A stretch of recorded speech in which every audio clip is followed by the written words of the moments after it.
अस्सलाम वालेकुम everyone. I hope आप सब लोग खैरियत से होंगे। इस वीडियो के अंदर हम लोग डिस्कस करेंगे शिमला कॉन्फ्रेंस। जैसे कि हमारी लेक्चर सीरीज़ चल रही है पाकिस्तान अफेयर की, और इसके अंदर हम डिस्कस कर रहे हैं इस्टेब्लिशमेंट ऑफ पाकिस्तान को। ये जो लेक्चर है मैं ये ले रही हूँ नेशनल बुक फाउंडेशन से, 9th क्लास की बुक से। और ये आप लोग डिफरेंट कॉम्पिटिटिव एग्जाम में भी कोट कर सकते हैं।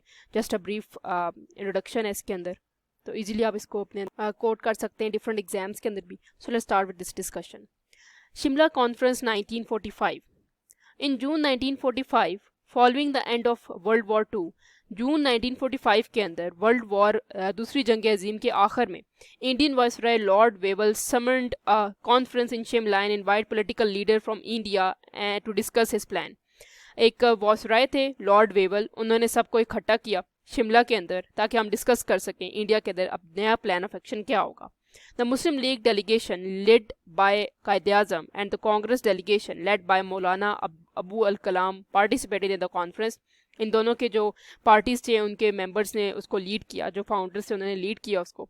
तो Congress nominate Maulana Abul Kalam Azad to claim that it also represent Muslim. Congress को नॉमिनेट किया गया, जिनमें से नॉमिनेट किया मौलाना अबू अल कलाम को, ताकि वो क्लेम कर सके अपनी रिप्रेजेंटेशन को भी कि मुसलमानों की रिप्रेजेंटेशन है।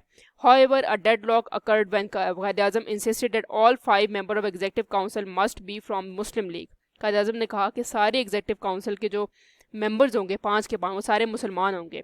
Khizr Hayat the chief minister of Punjab demanded that 1 seat in the council allocated to Muslim.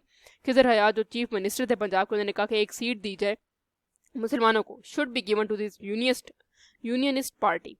The Congress also supported the demand of Unionist Party. Quaid-e-Azam rejected this proposal. Congress ने कहा कि हमें भी यूनियनिस्ट पार्टी की एक जो है वो सीट एलोकेशन देनी चाहिए, ठीक है। Quaid-e-Azam ने इसको रिजेक्ट कर दिया, stating that Muslim League was the sole representative party of Muslim and called upon the government to hold the election to determine the representative claims of all party. The conference ultimately ended in failure. Quaid-e-Azam चाहते थे कि जो हैं basically elections हो, इसके लिए हमें इकट्ठा किया जाए ताकि अब नए इलेक्शंस हो, नई हुकूमत आए, ठीक है।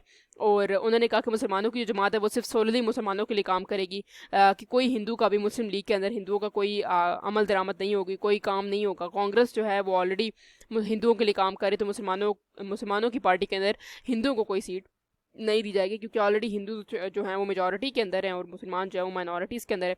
सो ये जो कॉन्फ्रेंस थी ये एंड हो गई फेल के ऊपर, मतलब नाकामयाब रही, कामयाब नहीं हो सकी। सो इस वीडियो के अंदर हम लोग ने इतना ही इस लेक्चर के अंदर डिस्कस किया है। So if you have any queries you can ask me in the comment section. Next video हम लोग अपनी डिस्कस करेंगे इलेक्शंस ऑफ 1945 to 46, ठीक है। और अगर आपको कोई भी मसला हो तो आप मुझसे कमेंट सेक्शन के अंदर पूछ सकते हैं। कोई चीज़ ऐड करना चाहते हैं तो वो भी आप कमेंट सेक्शन में ऐड कर सकते हैं।